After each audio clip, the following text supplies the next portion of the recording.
Hello everyone, welcome back to Maverick Mods. Day two, or kind of day 2.5 on the rehabilitation of the RV, attempting to hopefully create a temporary home for one of the Hurricane Helene victims.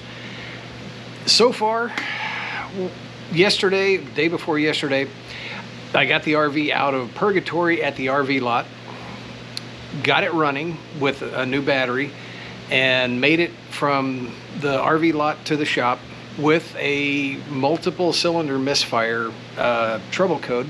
Other than that, and kind of cleaning off the exterior, pretty much all I got done the first day. Been working on it since, and working on the figured I'd work on the misfire first. So let's see what I find out.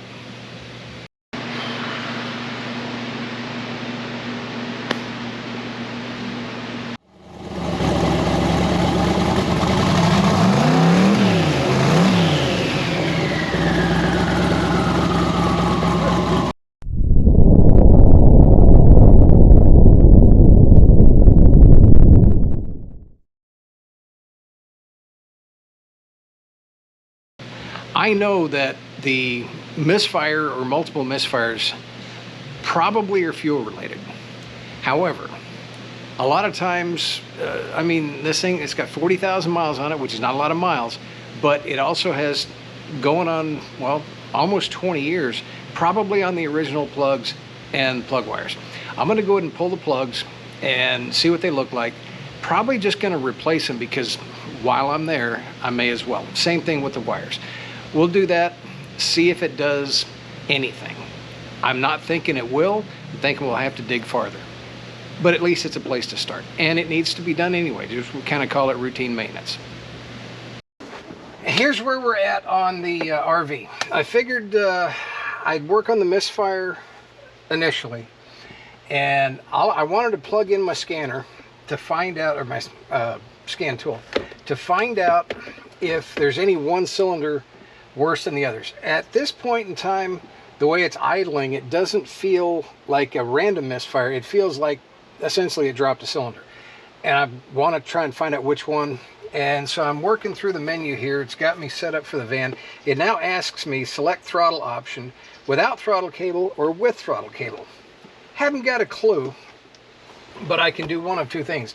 I know I'm going to have to pull the cover here. I'm not sure if I'm ready to do that yet, but I can just look underneath here and see if there's a cable coming off of the pedal here, which there is. So this is not an electronic throttle. It's actually cable operated. Well, let's go ahead and start it up and see what happens. All right. Okay, cylinder 7. Hope you guys can see that. So cylinder 7, cylinder 8 seem to be the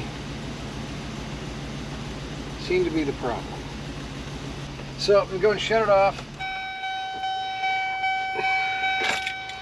I got to go ahead and pull the doghouse anyway, which is why I don't like working on vans, because yeah, once you get it off, everything's kind of easier to get to, but holy crap, getting this thing off is a major pain in the butt. Anyway, let's go ahead and park this guy up here. Let's take a look at what it takes to get this doghouse out. I did manage to get the doghouse out. I figured out I could swivel this seat around backwards and slide it all the way that way. This seat is still sideways, but I can't swivel it around backwards for some reason. And it dawned on me that if I'm going to have the plugs and wires out, there's a chance that by this evening I won't have it back together and running again. So I'm going to pull forward a little bit so I can make sure I can close the shop up. There's not enough room back here for my hands, the camera, you guys, and me. So best I'm going to be able to do here is you can just watch from there. I'm going to go ahead and pop the nice thing about coiled near plug, you don't have to worry about firing order. You can just pop the boots off the coils. If I can get to this one without slicing my finger open on the edge here. And if I don't slice my fingers on here, I'm going to do it on the exhaust heat shield, that's for sure. Oh yeah, there's all kinds of finger slicing material around here. Okay.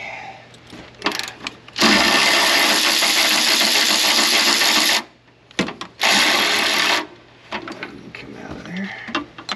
How many threads are you on there with? 14 million? Okay. Well, that's all right. Yeah, I think that's about due.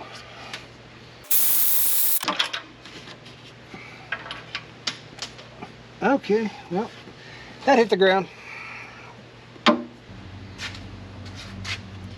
I believe it's the third law of physics or the second law of thermodynamics, not sure which. If you drop something under a vehicle, guaranteed it will roll to the exact center of the vehicle, which this did. All right, so we got that. All right, that came off with that, no problem. All right, let me get the other side out and then we'll get these on the bench and take a quick look at them. I got them all out. There's always one, in this case there were two, that just fight you to no end, and that was number one or number three.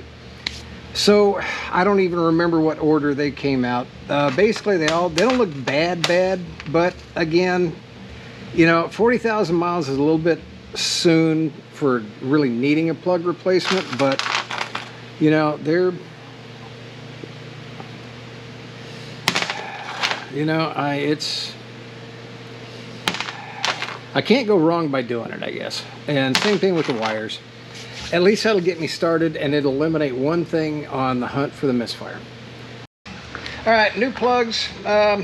Actually, getting a box of these reminded me many years ago.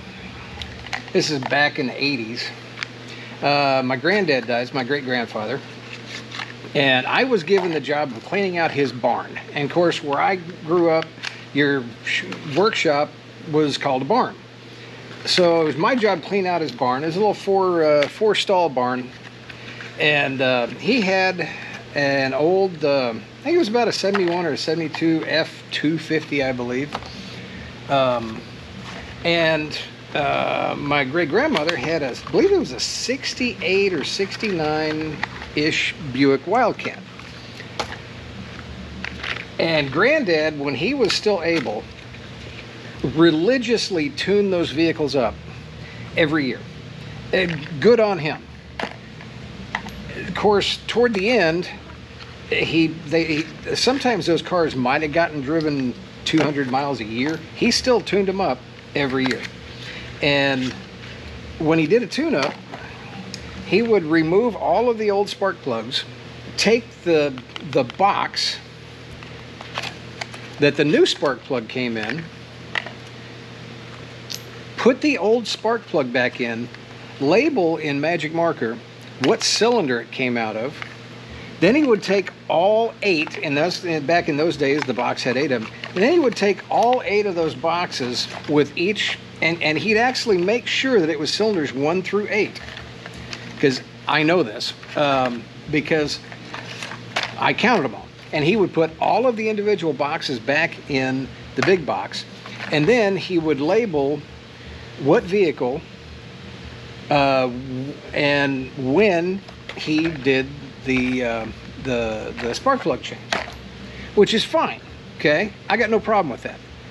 The problem was he never threw any of them away.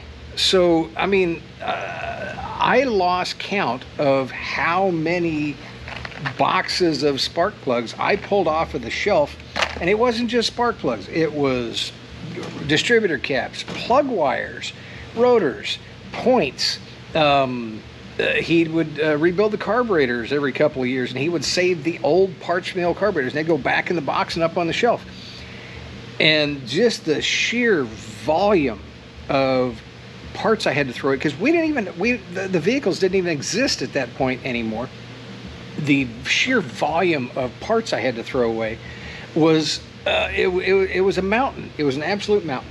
All right, enough going down memory lane there. Got NGK Platinums. We're going to go ahead and put those in, put the new wires on, and I'll come back. Alright, code menu. Clear codes. Are you sure? Yes. Let's see what it does.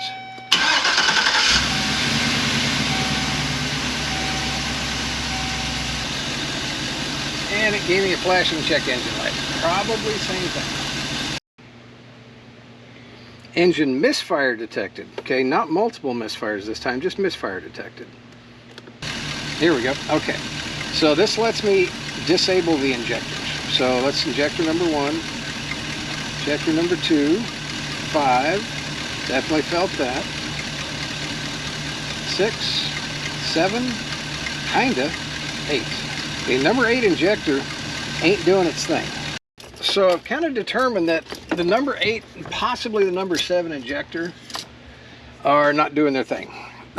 Symptom of bad fuel. I need to look at the wiring harness, make sure any mice didn't get to the wires. Let's take a look at that real quick. We're looking at number 7 injector. There is the harness. And I don't see any evidence of mice or anything like that. Let's look at number 8, see what it looks like. Alright, we're over here, well, can't hardly see it, but we're over here looking at number 8 injector. I'm looking at the wiring, and I don't see any evidence of mice eating anything. So, I mean, that was kind of a long shot, but it's worth a try.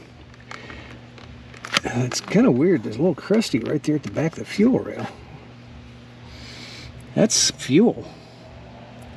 Interesting. All right. Okay. Well, we're going to look at that real quick.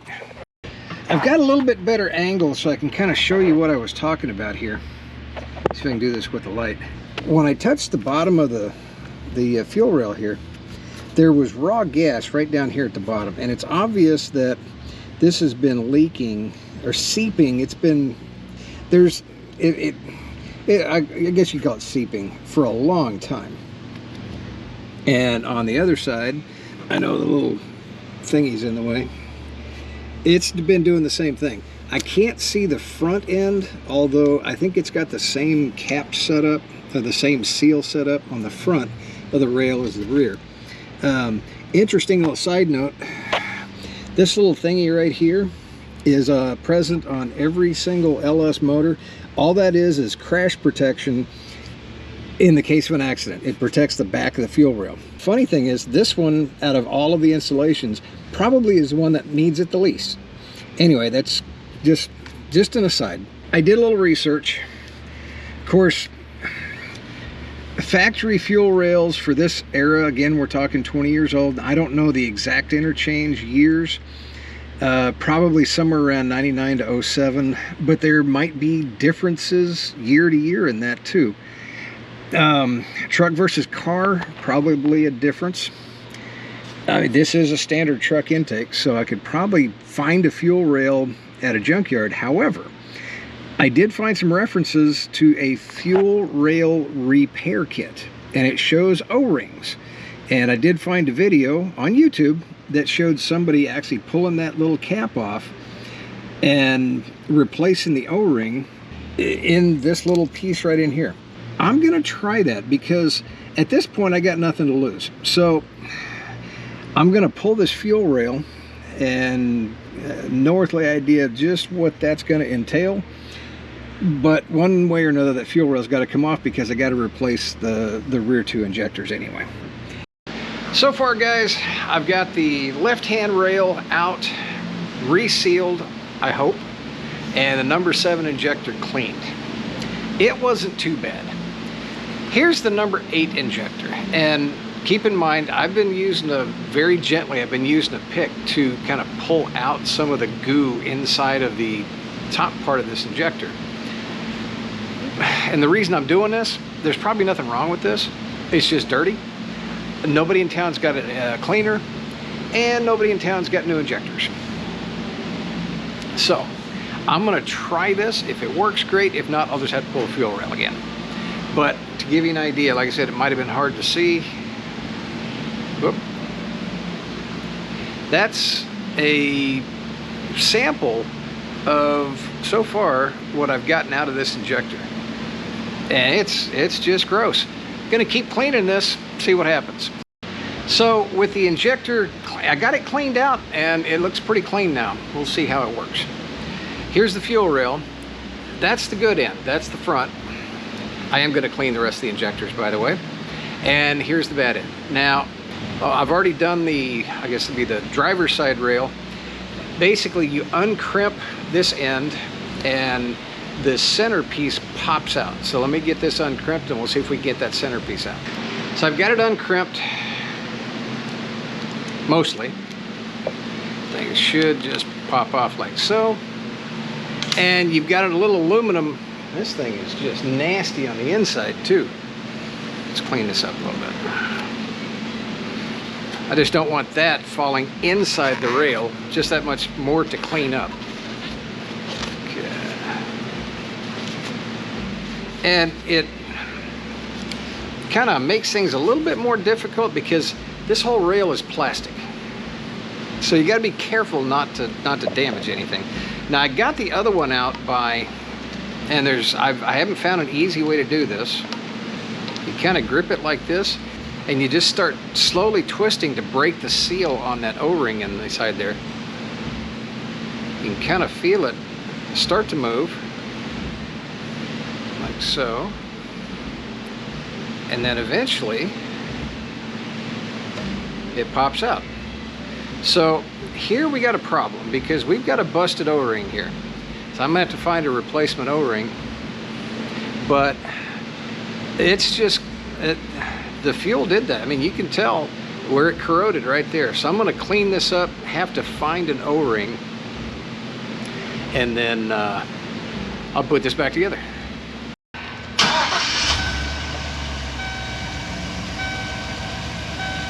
It sounds better, it feels better.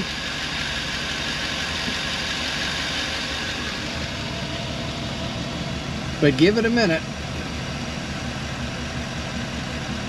And that check engine light comes back. Not flashing this time, still showing a misfire. It's just not as bad. And it's still cylinder 8. I'm still working on this. I will get this fixed.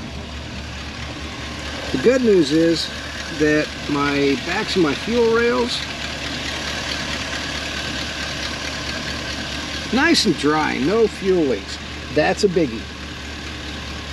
I had to do that before anything else. I'm still chasing probably what's going to amount to a bad fuel injector. I tried cleaning them and number 8 still came back. I may try swapping them, see what happens. While I'm sitting here, I know I've kind of ignored the RV part of the RV the last, well, this episode I should say.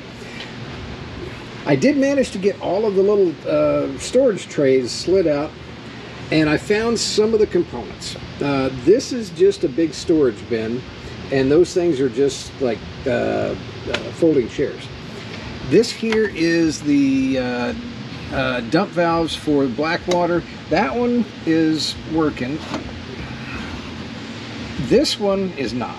This is the gray water. That's what I was told about. That one is just flat stuck. The hose for the top, took me a while to figure out, is there. That's pretty much what's in here. Back here, all these little compartments here, this is a big hot water heater. That's a vent. That's something. Or no, that's refrigerator. That's hot water heater. Back here, found the electrical cable to plug in. I did plug it into the wall because it's got a 110 outlet. Promptly popped the GFI on the wall. So I'm still investigating that. Over on this side, this is nothing but storage, and all of that's going to get thrown away because that's basically junk. And the house battery is here. Now, I did find the manual for this, and they specify when this thing came from the factory, it had a deep cycle Group 27 battery. This does not have that. It's got a Group 79 regular starting battery. This is completely wrong. And so, and this battery's dead anyway. I tested it yesterday. It's got 3 volts. So it's toast. I do have I don't have a deep cycle battery sitting in the shop right now available. I do have just a regular starting battery. I probably will put that in temporarily just to test all the house systems, and it's sitting on the charger right now getting charged up. So that's kind of where we're sitting with the RV side. I can't power up the inside DC until I get that fixed. Well, that's going to do it for today, guys. I know I spent an inordinate amount of time just working on the mechanicals, basically under the hood or under the doghouse, but there's a reason for that. If it can't drive to wherever it needs to go, then it's all kind of a moot point. And I've got to get it reliable enough to drive to where it needs to go. We're still fighting bad fuel. I have drained the tank, and man, what came out of there was a lot of really nasty stuff that came out that I could get out. There's probably still more in that tank. Change the fuel filter. I'm probably going to run it for a while, change the fuel filter again, and hopefully I can see what's inside there. Maybe cut it open and see just how much goo is in there. So I haven't spent a whole lot of time on the RV systems yet, but like I said, the RV battery, I'll change that out, and over the next day or two I am going to find out what's going on with the engine, and at the same time, that was a fly, at the same time work as hard as I can on the RV side as well.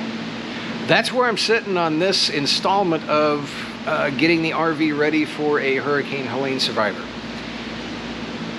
Stay tuned. Next day or two, I'll try and put something else out, and hopefully better news. So certainly appreciate everybody watching. You know, I don't feel like it's right to ask for subscribers during this, because this really isn't what this is all about. But hey, if you liked what you see, hit the subscribe button. What the heck. Everybody, we'll see you next time. Have a great day.